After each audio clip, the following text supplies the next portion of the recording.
Gate general में PhD में minimum कितना आया तो सेफ मॉक में?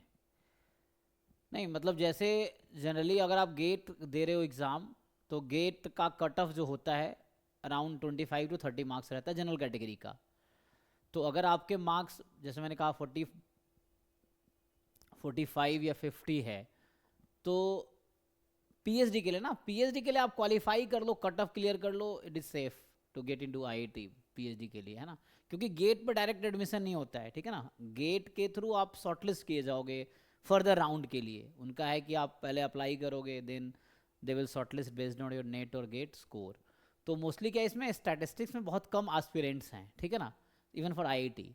तो जो अप्लाई करते हैं ऑलमोस्ट सब शॉर्टलिस्ट हो जाते हैं। अगर आप क्वालिफाई कर लिए GATE, you will be shortlisted, then further उनका रिटन टेस्ट और इंटरव्यू है।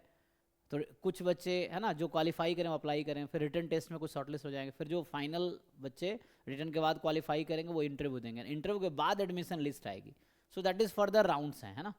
सो even if you qualify GATE statistics, so it's enough. Mock test में, अगर मॉक टेस्ट में आपके अगर 35-40 है ना, 30+ मार्क्स आ रहे हैं, 35+ आ रहे हैं, so you can qualify it, ये है।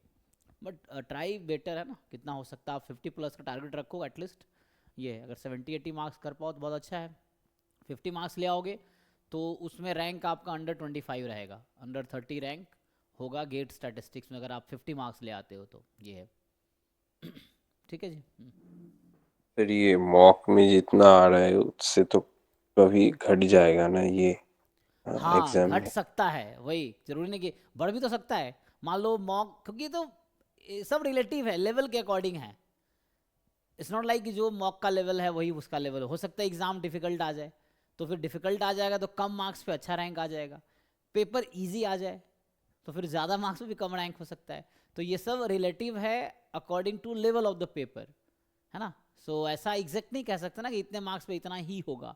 आप डेटा देखोगे, अलग अलग डेटा है ना, क्योंकि पेपर डिफिकल्ट है तो उसके अकॉर्डिंग मैं कहा 50 मार्क्स का ही है, मतलब पेपर बहुत डिफिकल्ट है तो 50 मार्क्स हो सकता है 5 रैंक हो। जैसे मेरा जब थर्ड रैंक था, मेरे 53 मार्क्स थे। गेट 2023 में एग्ज़ाम मैंने दिया था, मेरे 53 मार्क्स हैं, थर्ड रैंक है मेरा। उसी के अगले साल आ जाओ, अगले साल गेट 2024 में हमारे स्टूडेंट था आदित्य, है ना। सो आदित्य के 60 मार्क्स हैं, एग्जैक्ट 60 हैं, तो उसके थर्ड रैंक है। तो वैसा है। तो 2023 2024 एक में तो 53 पे थर्ड रैंक है, एक में 60 पे थर्ड रैंक है। तो थोड़ा 24 का पेपर ईजी हो गया, 23 का पेपर थोड़ा डिफिकल्ट था उसके अकॉर्डिंग। तो वैसा है, डिपेंड, रिलेटिव है चीज़ें, है ना।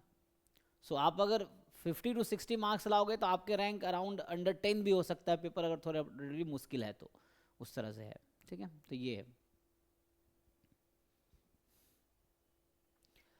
तो जहाँ स्टक हो रहे हो उसको हेल्प लो, सीखो, समझो कहाँ दिक्कत है, यू गो थ्रू, है ना, डेफिनेशन, थ्योरम, प्रॉब्लम प्रैक्टिस करो, डाउट पूछो। जहाँ फंस रहे हो अभी पूछो कि भाई ये टेस्ट में ये डाउट है, आप पूछो, वो टेस्ट डिस्कस करेंगे। मेन क्या, बच्चा को ये आता नहीं इसलिए हम क्लास नहीं रख रहे हैं। आप बताओगे कि क्या डिस्कस करना है तो कल से क्लासेस चलेंगी।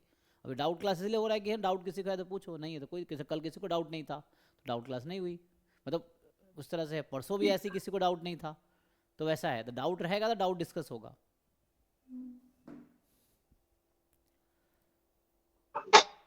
सर मैंने 2 डाउट